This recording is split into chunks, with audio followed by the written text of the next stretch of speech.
र यहाँनिर देख्न सक्नुहुन्छ हजुरहरूले जुन चाहिँ इन्डियन ब्रिड जुन नेपालमै उत्पादन भएको यसरी चाहिँ पुरा लोकल बाख्रा जस्तो पुरा चराइरहेको अवस्थामा चाहिँ मैले हजुरहरूलाई यहाँनिर डिटेल इन्फर्मेसन दिएको छु।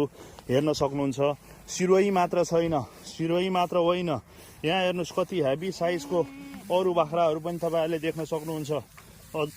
अजमेरी भन्ने गर्छ र त्यसै गरी अरू बिटलहरू, यहाँनिर बिटल पनि हेर्न सक्नुहुन्छ। यी पुरा सेतो आँखा हजुरहरूले देख्न सक्नुहुन्छ, यी पुरा पन्जाबी। र यहाँनिर छ अर्को हजुरहरूले देख्न सक्नुहुन्छ, यो कुन ब्रिड हो तपाईँहरूले चिन्नुभयो?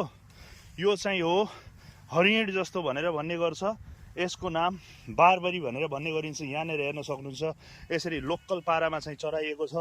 र यो विशेष गरी हजुरहरूलाई चाहिन्छ भने जुन यही बायो लिङ्कबाट चाहिँ हजुरहरू युट्युबभित्र गएर फुल इन्फर्मेसन किसानको नम्बर सहित राखिदिएको छु है त।